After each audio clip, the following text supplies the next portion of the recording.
We are living in unprecedented times. No matter what industry you come from, we must all review, rethink, and reinvent ourselves. Are you an entrepreneur that is trying to adapt your business to the new norm? Well, you are listening to the 2020 Entrepreneur, a podcast that will motivate you and have you think outside of the box. My name is Hugo Almeida, and with over 30 years of being an entrepreneur, I am here to share and inspire you with my experiences and help invent a new you.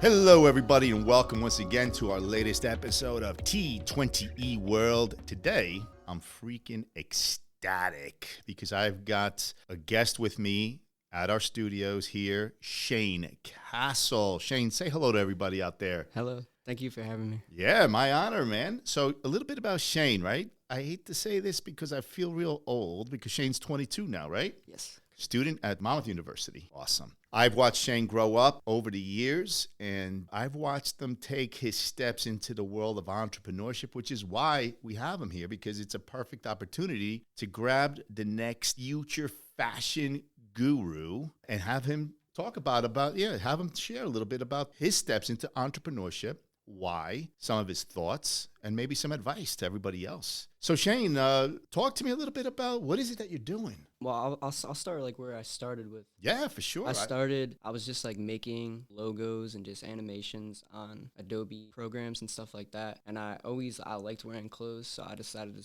take the designs onto clothes. Awesome. And at first, I was scared to put out clothes. I wasn't sure if how other people like that. But a lot of people liked it, and I saw people supporting early, and that's what gave me more drive to keep on doing it. Yeah, no doubt. It's funny because I think you might have been right out of high school, beginning of college, right? And we were up on the deck. He was picking my brain. I was giving him some advice, and my advice is only so good, right? It goes only so far. The rest really depends on the individual. Shane took a little bit about my advice and just did his thing, man, and he made it work. So today we're going to talk about, how you got this to work. And I've watched the evolution of where you started, which was the brand As I Should, right? Yeah, As I Should. And today your brand is? Shane Kastl. Ah, that's awesome. So ShaneKastl.com, I believe, right? And Kastl with a K. So I think that is pretty cool. Listen, what exactly inspired you, though? I mean, I know you shared a little bit about, your steps and stuff and your Adobe and the design. I remember you used to do all these crazy logos, and they were always so cool. But really, what inspired you to just do it? Probably, honestly, like, the designs I were making were, like, really cool, but, like, they were just on paper to me. And I was just like, what could I do with these? That more people could see them, or how could I make them, like, come alive? Oh, wow, yeah. No, I remember your first logo. It was that eye. Yeah. The As I Should. I tell you, I still wear his beach shirts, As I Should, with the big eyeball on the back. And Vintage. Totally cool. Oh, yeah, listen. I'm going to have you sign that. Those are good. But listen, one thing I didn't even share with everybody is not only is Shane Kastl a fashion designer, I mean, he's actually in our studio wearing one of his latest pieces, and I'm going to have him talk about this piece because it's actually really, really cool. I mean, super cool. But one thing I want to share with everybody that Shane don't like to talk about because he's just a modest entrepreneur like we all are, right? Shane is an athlete. He is a Division I athlete. And I want to also talk to you and ask you, Shane, share with everyone else, because there's a lot of athletes out there, not only athletes, but people that are in band, in cheerleading, whatever it may be. How did you manage your time? I know the amount of training you did when you were, getting ready to play a Division I ball. Soccer, by the way, our passion. But how did you handle everything? I mean, you had school, right? You had all your training for soccer that you had to do. That's a job in itself. And then I know that you launched your brand. Yeah, it was like in the real beginning. I wasn't like when I was playing soccer at college, I wasn't exactly like making clothes then. I didn't have any clothes, but I was like focused on making designs. So, I mean, it honestly worked out that, I stopped playing soccer because I think I took all the time that I was using like towards soccer to start focusing on the brand. So valuable comment that Shane just did, and it's one of our episodes. It's really respecting time, using and knowing how to understand the value of time. So rather than just wasting away some time, Shane took that time and applied it to entrepreneurship, which I think is freaking amazing. I also know, I know you have a fast-growing social media presence, right? And I know that your clothes has I've seen pictures on the internet of famous people. Share it with everybody. Some of the people that have actually worn your stuff. All right, yeah. So like in the beginning, like with the As I Should stuff, Yeah. the first one was Ariana Grande. Oh my God, I love her. Love And, her. yeah, that's what honestly like really got me like maybe this could work out. Like Actually, I remember that picture. That was the coolest yeah, thing. and it was so crazy because like we didn't send it to her. It was given to Mac Miller, Yeah. and then they were dating Ariana Grande and Mac Miller at the time. Okay. But I was just looking forward to the Mac Miller picture, and then one day I just woke up. It was the day that she dropped her. I don't know what album was, but she dropped an album that day, and that's like the sweatshirt she wore for the album drop. I think I remember this because I called him. It was Saturday morning. I had just heard about this, and I saw the picture as soon as I woke up, and I gave him a call, and he was just like, oh, he was ecstatic, which Yeah, I remember it was like 20 minutes after I woke up, I got a call from you. I was like trying to focus on what you were saying, and my phone just kept on ringing. yeah, it was, it was blowing up. Yeah. And what else? What about? I know that you're into like send out samples. I think to like famous rappers and stuff in the music business. Now it's just I'm not like getting my clothes done by anyone, and I'm making everything by myself, like sewing it, cutting it, everything like that. So I'm on my own time. So now like basically a lot of the stuff I make is just recycled clothes from thrift shops, and I take like these are they're like flannels that you can get at thrift shop for like $2 a pop.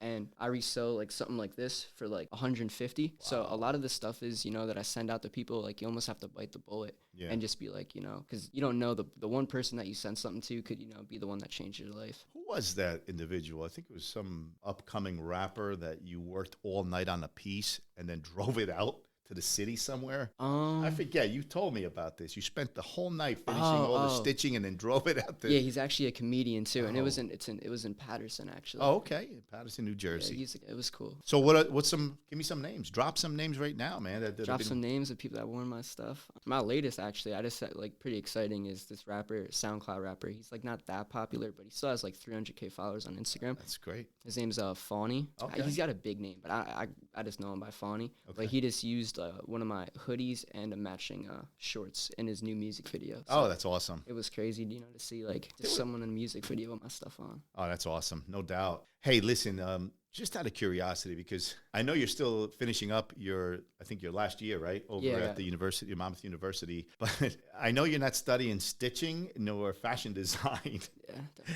But how the heck did you teach yourself? Listen, I know many of you can't see what I'm looking at here, but this outfit Shane is wearing is impressive. I couldn't believe he was telling me that he made it from like 4 different flannels. If you're looking at this thing is freaking awesome. How the hell did you size it up, stitch it up, cut it up? I mean, I would say I did. I only took 2 fashion classes. So when I came home from college, when I was playing soccer, I like took time off and really just thought what I wanted to do. And at the time, it was honestly I was doing the As I Should stuff only. And we contacted a manufacturer to make clothes. We paid for it, and it was like $800. Oh, and that's crazy. We ended up not getting what we paid for, because there was just like a argument with the fabric type. So I was just like, I'm done paying people to make my clothes. I'm just doing it by myself. So like the next semester at school, I took 2 fashion classes just at county here. Yeah.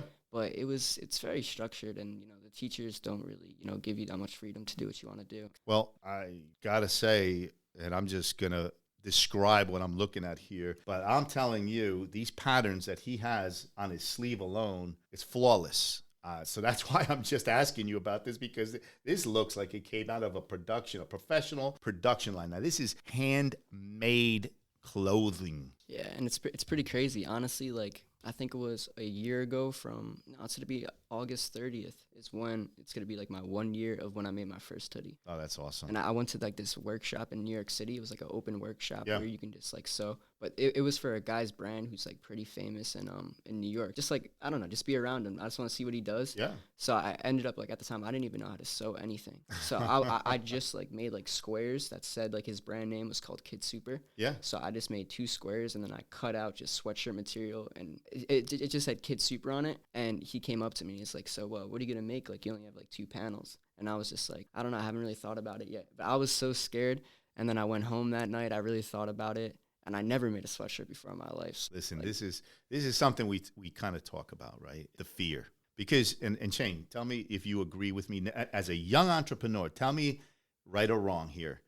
Fear is something much greater that's built up in your own mind than it really is. right or wrong. No, definitely. And I feel like a lot of people are like almost afraid to do stuff Try it. yeah, because they care about what like other people think about it. And No, they're listen, afraid of like I mean, and this applies not only to the entrepreneurs out there that are launching new companies. Listen, first time you're taking a footstep on that pitch in a championship game, right or wrong, you got to be a little scared out there. Definitely. I mean, so it applies to everything we do in life. There's always that little bit of fear factor, but you got to learn, take that foot, step outside of that bubble of fear and do it.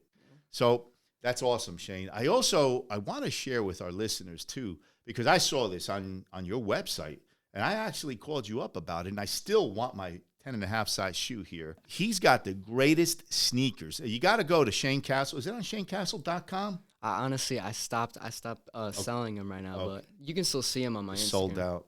Yeah, no, I just need to take a break. It was at one point where I had like 30 pairs, and I had people like buzzing my line, and like so I hand draw all of them. So these, oh my goodness, I wish I could just share with everybody the sneaker here itself. They're Nike wear or Adidas. Yeah, they're just Air Force One lows. Okay, and what it is you kind of give him an idea of the look, and he just takes it from there and designs it by hand, sketches out on the leather itself the coolest, most craziest designs. And I tell you, it's something I love. I will be purchasing, so you're going to have to come out of retirement just for the sneaker, size 10 and a half. I think I have a pair of like 10 and a half just sitting in the box that I haven't drew on yet. So all right, so I want T20E World all over them, little designs. You got it. You got it. I love it. I mean, this is something fascinating because I wanted him to share, I mean, all this talent that he has, and he's tried it all. I remember when he first launched it, how nervous you was, the cash flow issues, and all of a sudden I remember giving you a little bit of advice of, hey, listen, Shane, don't make an investment on small, medium, large, extra large, extra large, and all of a sudden you get stuck with a ton of inventory because you got to make sure inventory is constantly churning. Let me ask you this. How do you manage inventory now? I make to order now. So Beautiful. I'll make one and just like a sample size, usually a size for me that I can, post me in it so people can actually see it on person. And from there, I just made to order. So if someone orders it, then I go get the material and do it. I think that's great because, and I've seen the evolution again from when he began with As I Should, right? Yeah. Where you had a little bit of inventory of everything and every color. And I'll tell you, your clothing has always been top of the line.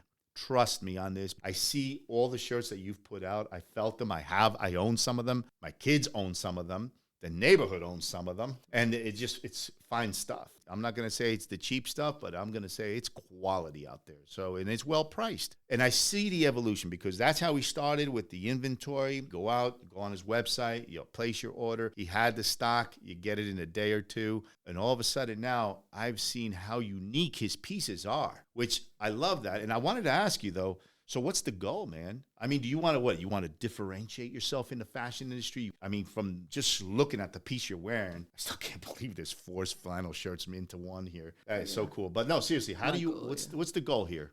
Honestly, I think about this a lot because just the amount of time that I put into one piece, I think it's going to be like very hard for me to, or even if I get a bigger following and a lot of people start buying my clothes, I'm going to be like backed up and I'm the only one making it. So obviously my goal is to get bigger because I want to make money. Yeah. And I guess get to the point where I'm hiring people to do my stuff for me. Mm-hmm. And because I really want to take it to like another level, a higher level. I don't want to be just sitting or me doing it all the time. Because as much as I do like enjoy like making the pieces, forming them together. Sure. It's just I could just like the idea maker and have someone else do it. There's no business where the owner isn't the master of everything. I mean, because he's done it from the ground up, right? So obviously the next level would be, right, to take your ideas, your vision, you overlook all the work, and everybody's under your supervision. So that's how everybody begins, Yeah. Everybody starts by doing what I always call the grind, right? We grind. We do it all night long, however long it takes. We put out that piece, and, it pays off. It pays off. So listen, Shane, if I'm going to close up here and I ask you one last question, and this is going to be something coming from a student, Division I athlete, an entrepreneur, what would be that one advice to somebody that is looking to just try something new? What would the advice be? I would say to be like, patient. Don't rush. or don't expect things to happen overnight. I feel like a lot of people, they start something, they expect immediate results. Like they want the result that they picture in their head, and it's not always like that. Just understanding that stuff takes time, and like you'll see it even if it's not immediately. Freaking awesome advice. I mean, the crazy thing is, here I am talking, I'm 54 now, right? I'm talking to 22-year-old young man, entrepreneur with that type of advice. He is dead on. He's nailed it. Great advice, Shane, and thank you for sharing that with all of our listeners. I just want to say thanks again to all our listeners as we have Shane Kastl here. And Shane, one more time, your website? Just ShaneKastl.com. And they can follow you on what now? Instagram. On Instagram, just under Shane Kastl? Yeah, Shane Kastl, you type it in, it's just like the one at the top. Awesome. I want to see that thing explode in the next 24 hours.